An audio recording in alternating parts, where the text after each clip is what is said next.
संतोषी माता व्रत कथा। एक बुढ़िया थी और उसके 7 पुत्र थे। 6 कमाने वाले थे, एक निकम्मा था। बुढ़िया माँ 6 पुत्रों की रसोई बनाती, भोजन कराती और पीछे से जो कुछ बचता सो 7वें को दे देती थी। परंतु वह बड़ा भोला भाला था, मन में कुछ विचार न करता था। एक दिन अपनी बहू से बोला, देखो मेरी माता का मुझ पर कितना प्यार है। वह बोली, क्यों नहीं, सबका जूठा बचा हुआ तुमको खिलाती है। वह बोला, भला ऐसा भी कहीं हो सकता है? मैं जब तक आंखों से न देखूं मान नहीं सकता। बहू ने हंसकर कहा, तुम देख लोगे तब तो मानोगे। कुछ दिन बाद बड़ा त्योहार आया। घर में 7 प्रकार के भोजन और चूरमा के लड्डू बने। वह जांचने को सिर दर्द का बहाना बनाकर पतला कपड़ा सिर पर ओढ़कर रसोई घर में सो गया और कपड़े में से सब देखता रहा। 6 भाई भोजन करने आए।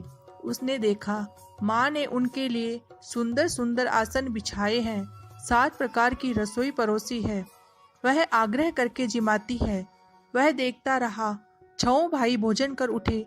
तब माता ने उनकी जूठी थालियों में से लड्डुओं के टुकड़ों को उठाया और एक लड्डू बनाया। जूठन साफ कर बुढ़िया माँ ने पुकारा, उठो बेटा, 6 भाई भोजन कर गए, अब तू ही बाकी है, उठ न, कब खाएगा?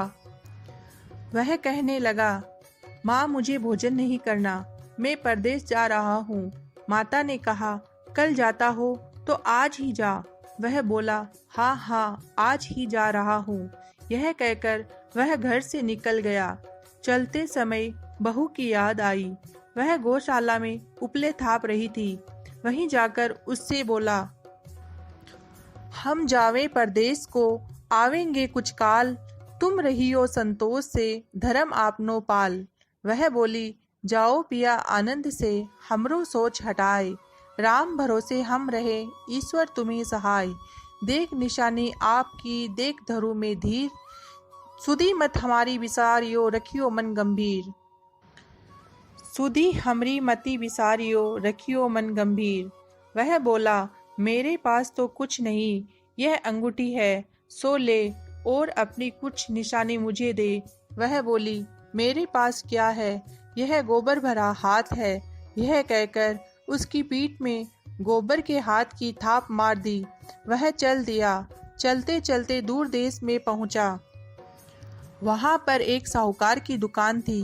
वहां जाकर कहने लगा, भाई मुझे नौकरी पर रख लो। साहूकार को जरूरत थी, बोला रह जा।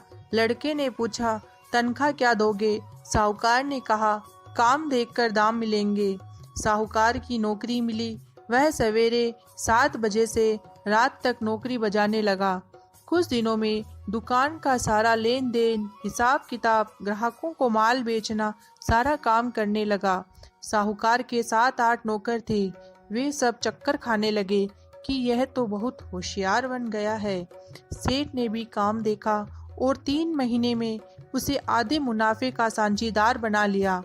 वह 12 वर्ष में ही नामी सेठ बन गया और मालिक सारा कारोबार उस पर छोड़कर बाहर चला गया। अब बहू पर क्या बीती सो सुनो। सास ससुर उसे दुख देने लगे। सारी गृहस्थी का काम करके उसे लकड़ी लेने जंगल में भेजते हैं। इसी बीच घर की रोटियों के आटे से जो भूसी निकलती, उसकी रोटी बनाकर रख दी जाती और फूटे नारियल के खोपरे में पानी। इस तरह दिन बीतते रहे। एक दिन वह लकड़ी लेने जा रही थी कि रास्ते में बहुत सी स्त्रियां संतोषी माता का व्रत करती दिखाई दी। वह वहां खड़ी होकर कथा सुनकर बोली, बहनों, तुम किस देवता का व्रत करती हो और इसके करने से क्या फल मिलता है? इस व्रत के करने की क्या विधि है? यदि तुम अपने व्रत का विधान मुझे समझा कर कहोगी तो मैं तुम्हारा एहसान मानूंगी। तब उनमें से एक स्त्री बोली, सुनो, यह संतोषी माता का व्रत है। इसके करने से निर्धनता, दरिद्रता का नाश होता है और लक्ष्मी आती है। मन की चिंताएं दूर होती है। घर में सुख होने से मन को प्रसन्नता और शांति मिलती है। निपुत्र को पुत्र मिलता है। प्रीतम बाहर गया हो तो जल्दी आवे। कंवारी कन्या को मनपसंद वर मिले। राजद्वारे में बहुत दिनों से मुकदमा चलता हो तो खत्म हो जावे, सब तरह सुख शांति हो, घर में धन जमा हो, पैसा जायदाद का लाभ हो, रोग दूर हो जावे तथा और जो कुछ मन में कामना हो वे सब इस संतोषी माता की कृपा से पूरी हो जावे, इसमें संदेह नहीं। वह पूछने लगी, यह व्रत कैसे किया जावे, यह भी बताओ तो बड़ी कृपा होगी। स्त्री कहने लगी, 1.25 रुपए का गुड़ चना लेना, इच्छा हो तो 5.25 रुपए का लेना या 11.25 रुपए का भी सहूलियत अनुसार, बिना परेशानी, श्रद्धा और प्रेम से जितना बन सके सवाया लेना। 1.25 रुपए से 5.25 रुपए तथा इससे भी ज़्यादा शक्ति और भक्ति अनुसार ले। हर शुक्रवार को निराहार रहकर कथा कहना सुनना, इसके बीच क्रम न टूटे, लगातार नियम का पालन करना। सुनने वाला कोई न मिले तो घी का दीपक जला उसके आगे जल के पात्र को रखकर कथा कहना, परंतु नियम न टूटे। जब तक कार्य सिद्ध न हो नियम पालन करना और कार्य सिद्ध हो जाने पर ही व्रत का उद्यापन करना। 3 मास में माता फल पूरा करती है। यदि किसी के खोटे ग्रह हो तो भी माता 1 वर्ष में अवश्य कार्य को सिद्ध करती है। कार्य सिद्ध होने पर ही उद्यापन करना चाहिए, बीच में नहीं। उद्यापन में अढ़ाई सेर आटे का खाजा तथा इसी परिणाम में खीर तथा चने का साग करना, 8 लड़कों को भोजन कराना, जहाँ तक मिले देवर जेठ भाई बंधु कुटुंब के लड़के लेना, न मिले तो रिश्तेदार और पड़ोसियों के लड़कों को बुलाना, उन्हें भोजन कराना, यथा दक्षिणा दे माता का नियम पूरा करना। उस दिन घर में कोई खटाई न खावे। यह सुनकर बुढ़िया के लड़के की बहू चल दी। रास्ते में लकड़ी के बोझ को बेच दिया और उन पैसों से गुड़ चना ले माता के व्रत की तैयारी कर आगे चली और सामने मंदिर देखकर पूछने लगी, यह मंदिर किसका है? सब कहने लगे, संतोषी माता का मंदिर है। यह सुन माता के मंदिर में जा माता के चरणों में लौटने लगी, दीन होकर विनती करने लगी, माँ मैं निपट मूर्ख हूँ, व्रत के नियम कुछ जानती नहीं, मैं बहुत दुखी हूँ। हे माता जगजननी, मेरा दुख दूर कर, मैं तेरी शरण में हूँ। माता को दया आई। एक शुक्रवार बीता कि दूसरे शुक्रवार को ही उसके पति का पत्र आया और तीसरे को उसका भेजा हुआ पैसा भी आ पहुँचा। यह देख जेठानी मुँह सिकोड़ने लगी, इतने दिनों में पैसा आया, इसमें क्या बड़ाई है? लड़के ताने देने लगे। काकी के पास अब पत्र आने लगे, रुपया आने लगा, अब तो काकी की खातिर बढ़ेगी, अब तो काकी बुलाने से भी नहीं बोलेगी। बेचारी सरलता से कहती, भैया पत्र आवे रुपया आवे तो हम सब के लिए अच्छा है। ऐसा कहकर आंखों में आंसू भरकर संतोषी माता के मंदिर में आ मातेश्वरी के चरणों में गिरकर रोने लगी। माँ, मैंने तुमसे पैसा नहीं मांगा, मुझे पैसे से क्या काम है? मुझे तो अपने सुहाग से काम है, मैं तो अपने स्वामी के दर्शन और सेवा मांगती हूँ। तब माता ने प्रसन्न होकर कहा, जा बेटी, तेरा स्वामी आएगा। यह सुनकर खुशी से बावली हो घर में जा काम करने लगी। अब संतोषी माँ विचार करने लगी, इस भोली पुत्री से मैंने कह तो दिया तेरा पति आवेगा, पर आवेगा कहाँ से? वह तो स्वप्न में भी इसे याद नहीं करता, उसे याद दिलाने मुझे जाना पड़ेगा।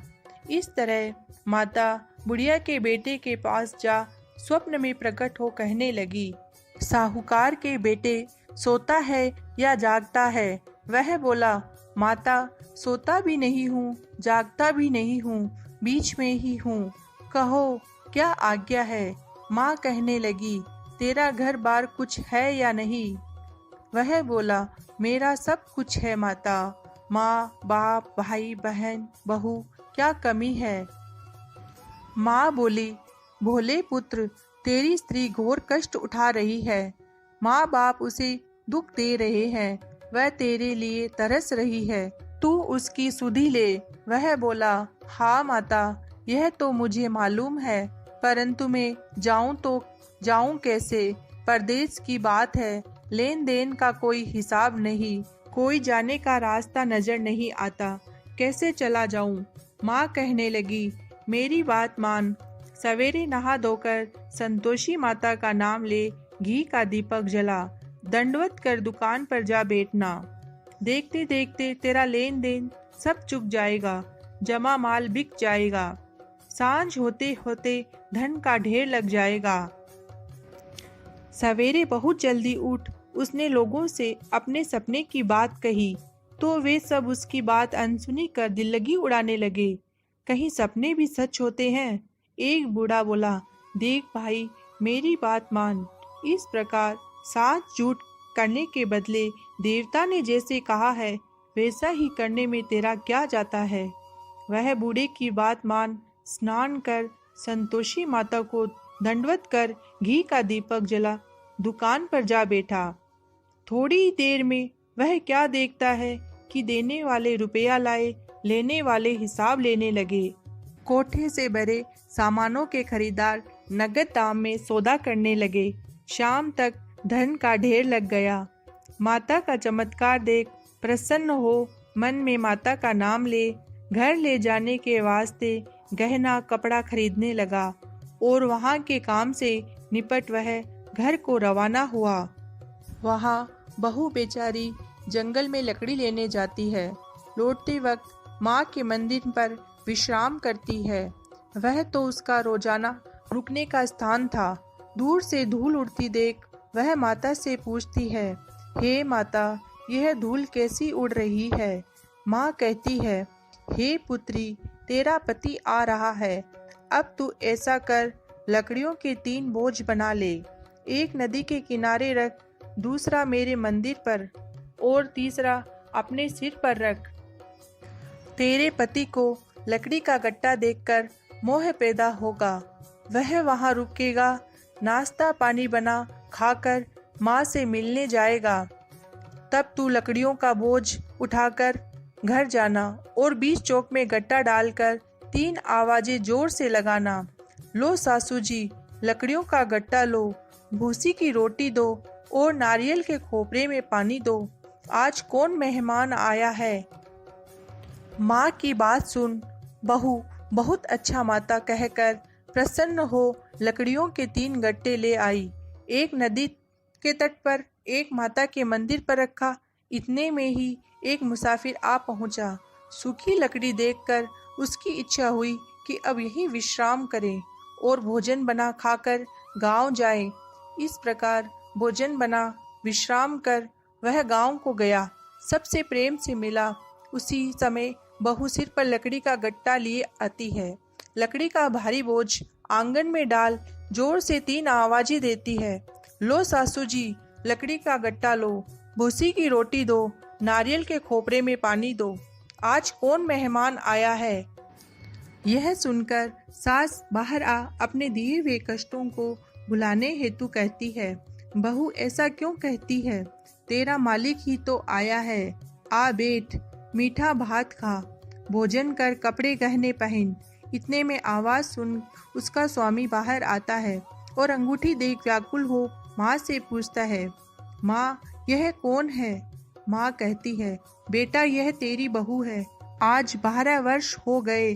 तू जब से गया है तब से सारे गांव में जानवर की तरह भटकती फिरती है। काम काज घर का कुछ करती नहीं, 4 समय आकर खा जाती है। अब तुझे देखकर भूसी की रोटी और नारियल के खोपरे में पानी मांगती है। वह लज्जित हो बोला, ठीक है माँ, मैंने इसे भी देखा है और तुम्हें भी देखा है। अब मुझे दूसरे घर की ताली दो तो मैं उसमें रहूं। तब माँ बोली, ठीक है बेटा, तेरी जैसी मर्जी, कहकर ताली का गुच्छा पटक दिया। उसने ताली ले दूसरे कमरे में जो तीसरी मंजिल के ऊपर था खोलकर सारा सामान जमाया। एक दिन में ही वह राजा के महल जैसा ठाट बाट बन गया। अब क्या था, वे दोनों सुखपूर्वक रहने लगे। इतने में अगला शुक्रवार आया। बहू ने अपने पति से कहा कि मुझे माता का उद्यापन करना है। पति बोला, बहुत अच्छा, खुशी से करो। वह तुरंत ही उद्यापन की तैयारी करने लगी। जेठ के लड़कों को भोजन के लिए कहने गई। उसने मंजूर किया। परंतु पीछे जेठानी अपने बच्चों को सिखलाती है, देखो रे, भोजन के समय सब लोग खटाई मांगना, जिससे उसका उद्यापन पूरा न हो। लड़के जीवने आए, खीर पेट भरकर खाई, परंतु याद आते ही कहने लगे, हमें कुछ खटाई दो, खीर खाना हमें भाता नहीं, देखकर अरुचि होती है। बहू कहने लगी, खटाई किसी को नहीं दी जाएगी, यह तो संतोषी माता का प्रसाद है। लड़के तुरंत उठ खड़े हुए, बोले, पैसा लाओ। बोली बहू कुछ जानती नहीं थी, सो उन्हें पैसे दे दिए। लड़के उसी समय जाकर इमली खाने लगे। यह देखकर बहू पर संतोषी माताजी ने कोप किया। राजा के दूत उसके पति को पकड़ कर ले गए। जेठ जिठानी मन माने खोटे वचन से कहने लगे, लूट लूट कर धन इकट्ठा कर लाया था, सो राजा के दूत पकड़ कर ले गए। अब सब मालूम पड़ जाएगा जब जेल की हवा खाएगा। बहू से यह वचन सहन नहीं हुए। रोती रोती माता के मंदिर में गई। हे माता, तुमने यह क्या किया? हंसाकर अब क्यों रुलाने लगी? माता बोली, पुत्री, तूने उद्यापन करके मेरा व्रत भंग किया है, इतनी जल्दी सब बातें भुला दी। वह कहने लगी, माता, भूली तो नहीं हूँ, न कुछ अपराध किया है, मुझे तो लड़कों ने भूल में डाल दिया, मैंने भूल में उन्हें पैसे दे दिए, मुझे क्षमा कर दो माँ। माँ बोली, ऐसी भी कहीं भूल होती है? वह बोली, माँ, मुझे माफ कर दो, मैं फिर तुम्हारा उद्यापन करूँगी। माँ बोली, अब भूल मत करना। वह बोली, अब न होगी। माँ, अब बतलाओ वे कैसे आवेंगे? माँ बोली, जा पुत्री, तेरा पति तुझे रास्ते में ही आता मिलेगा। वह घर को चली। राह में पति आता मिला। उसने पूछा, तुम कहाँ गए थे? तब वह कहने लगा, इतना धन जो कमाया है उसका टैक्स राजा ने मांगा था, वह भरने गया था। वह प्रसन्न हो बोली, भला हुआ, अब घर चलो। कुछ दिन बाद फिर शुक्रवार आया। वह बोली, मुझे माता का उद्यापन करना है। पति ने कहा, करो। वह फिर जेठ के लड़कों से भोजन को कहने गई। जेठानी ने तो एक दो बातें सुनाई और लड़कों को सिखा दिया कि तुम पहले ही खटाई मांगना। लड़के कहने लगे, हमें खीर खाना नहीं भाता, जी बिगड़ता है, कुछ खटाई खाने को देना। वह बोली, खटाई खाने को नहीं मिलेगी, आना हो तो आओ। वह ब्राह्मणों के लड़के ला भोजन कराने लगी। यथा दक्षिणा की जगह एक एक फल उन्हें दिया। इससे संतोषी माता प्रसन्न हुई। माता की कृपा होते ही 9वें मास उसको चंद्रमा के समान सुंदर पुत्र प्राप्त हुआ। पुत्र को लेकर प्रतिदिन माताजी के मंदिर में जाने लगी। माँ ने सोचा कि यह रोज आती है, आज क्यों न मैं ही इसके घर चलूं, इसका आसरा देखूं तो सही। यह विचार कर माता ने भयानक रूप बनाया। गुड़ और चने से सना मुख, ऊपर सूंड के समान होठ, उस पर मक्खियां भिनभिना रही थी। दहलीज में पांव रखते ही उसकी सास चिल्लाई, देखो रे, कोई चुड़ैल डाकिन चली आ रही है, लड़कों, इसे भगाओ, नहीं तो किसी को खा जाएगी। लड़के डरने लगे और चिल्लाकर खिड़की बंद करने लगे। छोटी बहू रोशनदान में से देख रही थी। प्रसन्नता से पगली होकर चिल्लाने लगी, आज मेरी माताजी मेरे घर आई है। यह कहकर बच्चे को दूध पिलाने से हटाती है। इतने में ही सास का क्रोध फूट पड़ा। बोली, इसे देखकर कैसी उतावली हुई है जो बच्चे को पटक दिया। इतने में माँ के प्रताप से जहाँ देखो वहीं लड़के ही लड़के नजर आने लगे। वह बोली, माँ जी, मैं जिनका व्रत करती हूँ ये वही संतोषी माता है। इतना कहकर झट से सारे किवाड़ खोल देती है।